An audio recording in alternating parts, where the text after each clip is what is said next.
신율의 뉴스 정면 승부 4부 시작합니다. 제가 항상 드리는 말씀이지만 저희가 인터뷰하는 도중에 질문사항이 있거나 의문사항이 있으시면 여러분이 함께 참여해 주십시오.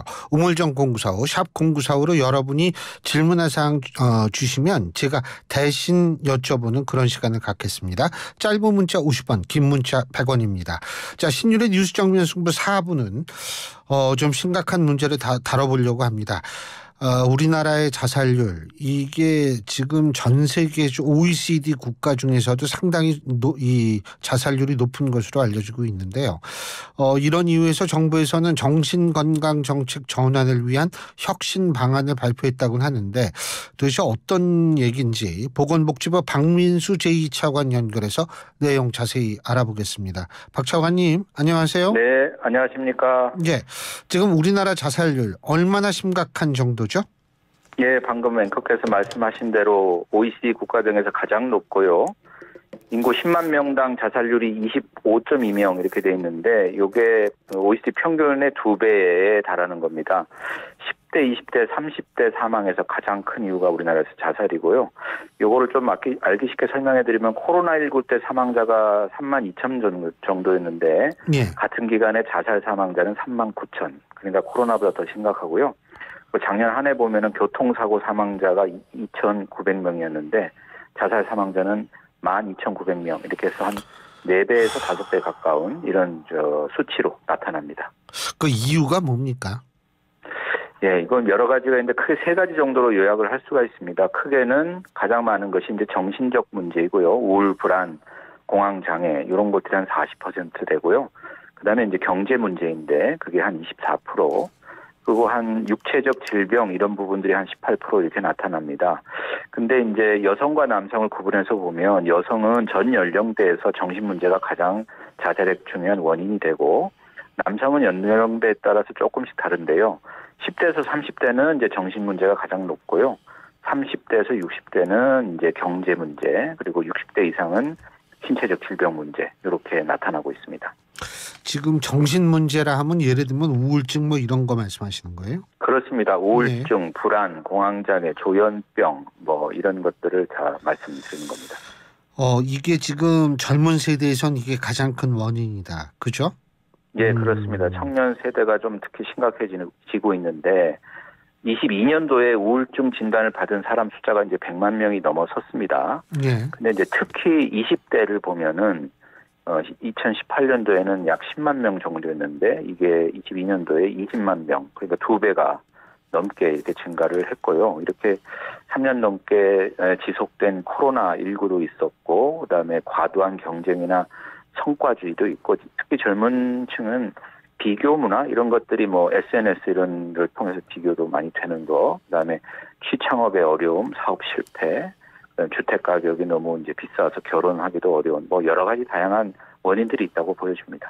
지금 차관님께서 100만 명이 우울증 진단을 받았다 이런 말씀하셨는데요. 그렇습니다. 실제적으로 이 숫자보다 훨씬 많을 거요. 왜 그러냐면 지금 네. 이 우울증이나 이런 어떤 이 정신과에 이 방문하는 걸 좀 꺼려하는 경우가 있지 않습니까? 그죠? 맞습니다. 예. 정신과를 다 찾아간다고는 보기는 어렵기 때문에 실제로 진단을 받지 않는 환자도 많이 있을 걸로 예상을 하고 있습니다. 그러면 이거 지금 이렇게 꺼리는 분위기를 좀, 이게 사실은 우울증도 이게 우리가 감기 걸리듯이 네. 이 정신에 있어서의 일종의 감기다 이런 얘기를 많이 하기 때문에 이걸 꺼릴 이유가 없어야 하는데 이거 정부에서 무슨 대책이 있습니까? 예, 지금 말씀하신 것처럼 여러 가지 이런 이유로 이거를 잘 꺼려서 치료를 잘 받지 않으려는 그런 경향들이 좀 있습니다. 근데 이제 최근에는 그래도 많이 인식이 좋아져서 그래도 젊은 사람들은 예전에 비해서는 많이 이제 찾아가는 것이 상황인데, 이런 부분에 대해서 저희가 우선은 가장 기본적으로는 좀 인식 개선이 필요합니다. 왜냐하면 이게 스스로 이거를 이겨낼 수 있다거나 또는 뭐 취직이나 진학에 또 불리하다 이런 것 때문에 좀 꺼리는데요. 정부에서는 이제 크게 3가지로 좀 접근하려고 합니다. 하나는 좀 대대적인 캠페인을 통해서 정신보건에 대한 인식을 좀 개선하겠다. 이거는 만성질병처럼 관리를 잘하면 잘 관리가 될 수 있고 또 완치도 가능하다 이런 것이고요. 두 번째는 이제 제도적인 차별을 좀 금지를 해야 되는데 이미 보험업법이나 장애인 차별금지법에 그 차별을 금지하도록 원칙이 선언되어 있습니다. 그래서 저희 이 부분에 대해서는 법에 정해진 관리 이것들을 좀 더 강화해 나가겠습니다. 그리고 세 번째는 좀 일상적으로 관리가 이루어져야 되는데 이 부분에 대해서 이제 필요할 때 좀 언제든지 상담을 받을 수 있도록 이게 저희가 2027년까지 100만 명의 상담 서비스를 제공하는 그런 내용을 이번에 12월 5일 날 대통령과 함께 정신보건 대전원이라고 하는 혁신 방안에 발표를 한 바가 있습니다. 이 제도적 차별 금지 이걸 강화한다 그러는데 솔직한 얘기로 지금 잘 되고 있었습니까? 제가 볼 땐 잘 안 되는 것 같은데 보험법이라든지 이런 거에 있어서 실제로 실손 같은 경우에서도 약간의 차별을 받았다라는 언론 보도를 제가 본 적이 있거든요. 맞습니다. 예, 그래서 법에 이미 선언이 돼 있고 보험가입에 차별하지 못하도록 돼 있기 때문에요. 저희가 금융위원회와 협업을 해서 이런 차별이 없도록 하고 특히 보험업계에서는 이제 정신질환자를 위한 별도의 보험 상품도 개발을 추진하고 있습니다. 그리고 이미 이제 장애인 차별금지법에도 이런 것들을 못하도록 다 제도가 돼 있어서 저희들 좀 계도와 함께 좀 철저한 관리를 해 나가고자 합니다. 그리고 일상적 관리라고 말씀하셨는데 어떻게 일상적으로 관리해요? 그러니까 지금은 저희들 정신보건에 대해서 사실은 주변에 도움을 받을 수 있는 그런 주변 인프라나 이런 게 너무 부족한 현실이고요. 그래서 상담 서비스를 지금 이제 내년도 예산에 지금 반영을 해서 지금 추진을 하고 있는데 단계적으로 확대를 해서 주변에 조금 어려움을 겪을 때 자기가 본인이 자기의 부담 또는 이제 정부가 지원하는 부담을 합해서 일상적인 좀 상담 서비스를 받을 수 있는 이런 사업을 좀 하고자 합니다. 금년까지 사실 청년으로 대상하는 사업들은 진행을 하고 있고 그 청년을 대상으로 하는 사업은 매우 지금 반응도 좋고 효과도 좋다고 판단이 돼서요. 요거를 이제 전 국민으로 좀 확대하는 그런 내용이 되겠습니다. 그리고 사실 이 중증 정신질환을 앓고 있는 분들의 관련된 사건 사고 이게 사실 크게 보도가 계속되고 있지 않습니까? 예. 이분들에 대한 대책도 전 굉장히 중요한 것 같아요. 그러니까 아까 말씀하신 대로 여러 가지 사회적 편견을 좀 없앤다든지 이러기 위해서는 이 부분에 대한 대책이 굉장히 중요할 것 같거든요. 예, 우선 그 정신질환하고 범죄의 연관성에 대해서 제가 먼저 좀 말씀을 드리고 싶은데요. 정신질환자의 범죄율이 약 0.2%, 근데 비정신질환자의 범죄율은 오히려 2.6% 훨씬 높습니다. 이 말은 뭐냐면, 정신질환자가 위험하다는 인식이 저희가 있는데, 아마 보도나 이런 거에서 이제 그 정신질환자가 사고를 치는 경우에는 크게 보도가 되기 때문에 좀 편향된 인식이 있다. 그리고 중증 정신질환을 좁혀서 봐도, 통계나 이런 것들을 보면은 훨씬 그 비정신질환자에 비해서 정신질환자가 높지가 않습니다. 그래서 정신질환자가 위험하다 이런 것은 좀 약간 편견에 해당한다고 좀 보고요. 다만 중증 정신질환 중에는 자기나 타인을 좀 위해할 수 있는 위험 요소가 있기 때문에 이런 부분에 대해서는 저희가 좀 관리를 철저히 해 나가려고 합니다. 먼저 지역 사회에서 치료를 받지 않고 고립된 경우에 이제 이런 것들이 그 실제로 사고로 번질 수가 있기 때문에 저희가 그 퇴원 후에 병원 기반으로 사례 관리라는 거는 이제 그 개별적으로 퇴원 후에도 병원으로부터 상담이라든지 이런 서비스를 받을 수 있는 그런 거고요. 그다음에 낫병동 이용에 대한 이제 무슨 병동이요? 낫병동. 그러니까 병원에 입원을 한다 그러면 종일 입원을 하는 거잖아요, 보통은. 근데 요 개념은 뭐냐면 낮 시간에 한 2시간에서 4시간 정도 병실에 가서 약간 입원 형태로 이렇게 머무를 치료를 받고 그렇습니다. 치료를 받으면서 관리를 받는 것이죠. 이런 거고요. 또 하나는 이런 자타의 위험이 있었던 정신질환자의 경우에는 의료기관하고 지금 지역에 있는 정신건강복지센터라는 게 있습니다.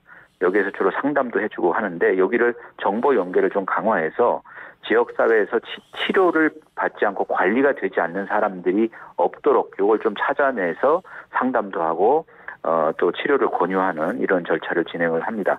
그리고 이미 제도화가 되어 있는데 외래치료 지원 제도라는 게 있어요. 그래서 이 부분을 좀 더 활성화를 해서 치료 지원도 좀 해드려서 좀 지속적인 관리가 가능하도록 약을 계속 드시고 관리를 하면 사실은 위험도가 많이 낮아지거든요. 그래서 제때 치료를 받을 수 있도록 하고 이마저도 잘 안 되는 경우에는 그 자퇴 위험이 큰데도 치료를 거부하거나 이럴 때는 그 시군구청장에 의해서 행정적으로 입원이 가능하도록 이렇게 운영을 해 나가고자 합니다. 뭐 다 좋은데요. 네. 이 치료 권유라고 얘기를 하는데 이게 네. 그렇게 이 말처럼 쉽지 않을 거요. 그리고 네. 약 먹는다는 거 있죠. 이게 네. 좀 아프신 분들이 이게 약 먹는 거를 거부하는 경우도 많거든요. 그거 예, 어떻게 그때는 어떻게 하실 거예요? 예, 그런 것들이 이제 본인이 스스로 주변의 전문가의 도움을 받지 않고 혼자 그렇게 고민하셔서 그렇거든요. 그래서 우선은 저희가 아까 상담 서비스도 있지만 정신건강센터에서 이제 지원하는 체계도 있고, 그 다음에 저희가 이제 이거 외에도 동료 지원 제도라는 것도 지금 활성화하고자 합니다. 요거는 뭐냐면은 같은 질병을 알았는데 이제 완쾌하셨던 분들 중에 일정한 자격을 갖춘 분들이 자기가 겪었던 아픔이나 어려움이나 이런 것들을 공감을 하면서 그 환자들한테 같이 이렇게 이런 치료를 지속할 수 있도록 도와주는 제도예요. 그래서 이런 동료 지원 제도도 저희가 이제 활성화를 하고자 하고, 그다음에 이제 지금 동료 지원 쉼터라는 것도 지금 일부 시군구에서 이제 시범적으로 하고 있는데 이것도 좀 많이 확대할 예정입니다. 이거는 뭐냐면 가정 내의 문제로 도저히 가정 안에 머무르기가 좀 어려운 그런 환경에 있는 분들이 있습니다. 이런 분들이 잠시 단기간인데요. 한 2주에서 4주 내에 잠시 이렇게 머무르면서 자기 마음을 추스리고 좀 회복할 수 있도록 하는 그런 이제 쉼터 개념인데 그런 것도 좀 확충해 나갈 생각입니다.